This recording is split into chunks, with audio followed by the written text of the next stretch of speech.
Hello guys, for today's video, I will discuss how round robin algorithm works.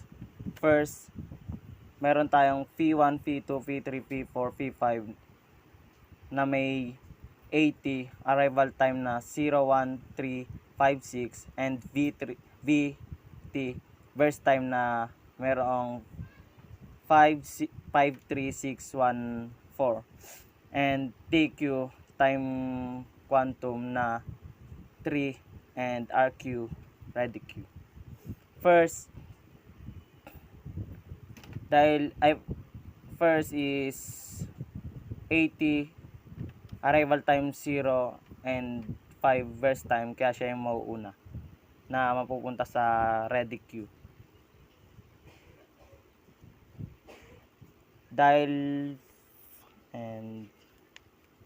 Dahil hanggang 3 lang yung time quantum natin, kaya hanggang 3 lang siya. Then may matitira siyang dalawa dahil hanggang 3 lang yung time quantum natin. And next is V2 na mayroong 3 verse time.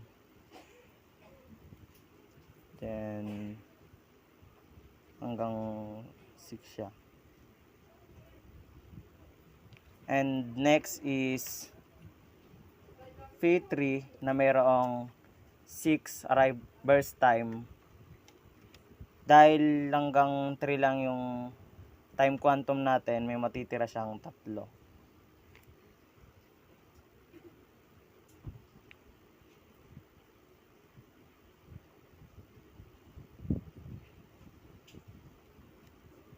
And next is P1 na may remaining pa na 2. Then P4 na mayroong burst time na 1.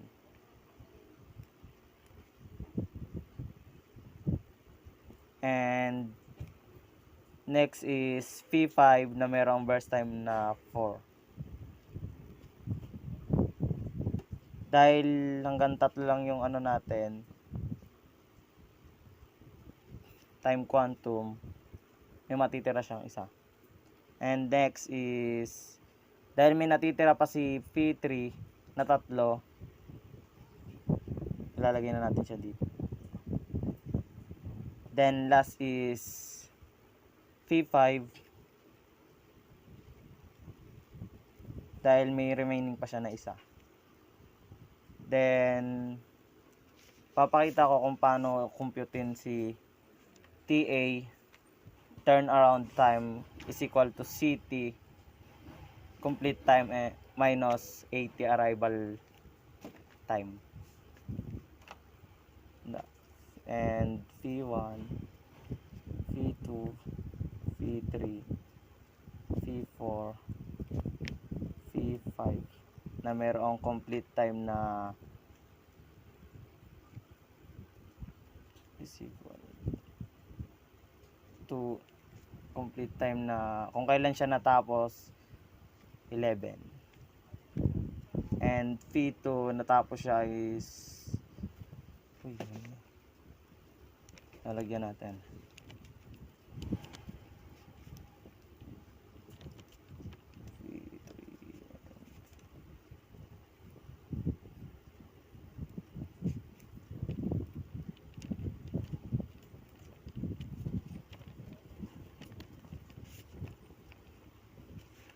And P2 natapos siya is 6. Then P3 is natapos siya ay 18. And P4 ay natapos siya is 12. Then P5 is 19. Minus arrival time na 0, 1, 3, 5, 6. And ma-minus lang natin siya. 11 minus 0 is equal to 11. 6 minus 1 is equal to 5.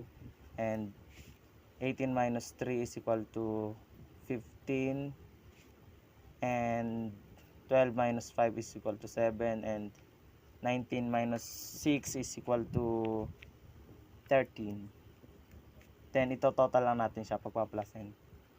11 plus 5, 16 plus 15, 31 plus 7, 38 plus 13, 51. Ito yung tama ba? Then next is waiting time. Ikakopy lang natin yung equal na 11, 5, 15, 7, 13, and kakopy lang din natin yung turnaround time na mayroong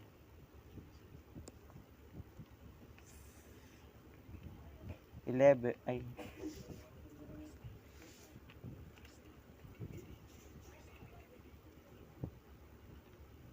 is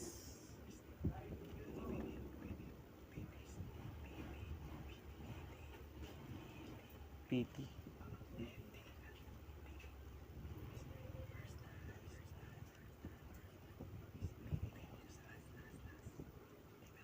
Ay, 5 na merong 5 and 3 burst ay 3, 6, 1, and 4.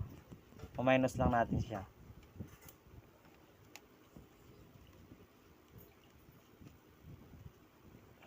And 11 minus 5 is equal to 6.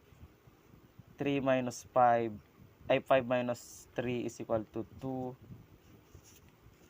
15 minus 6 is equal to 9, and 17 minus 1 is equal to 6. 13 minus 4 is equal to 9. Then i-add lang natin siya.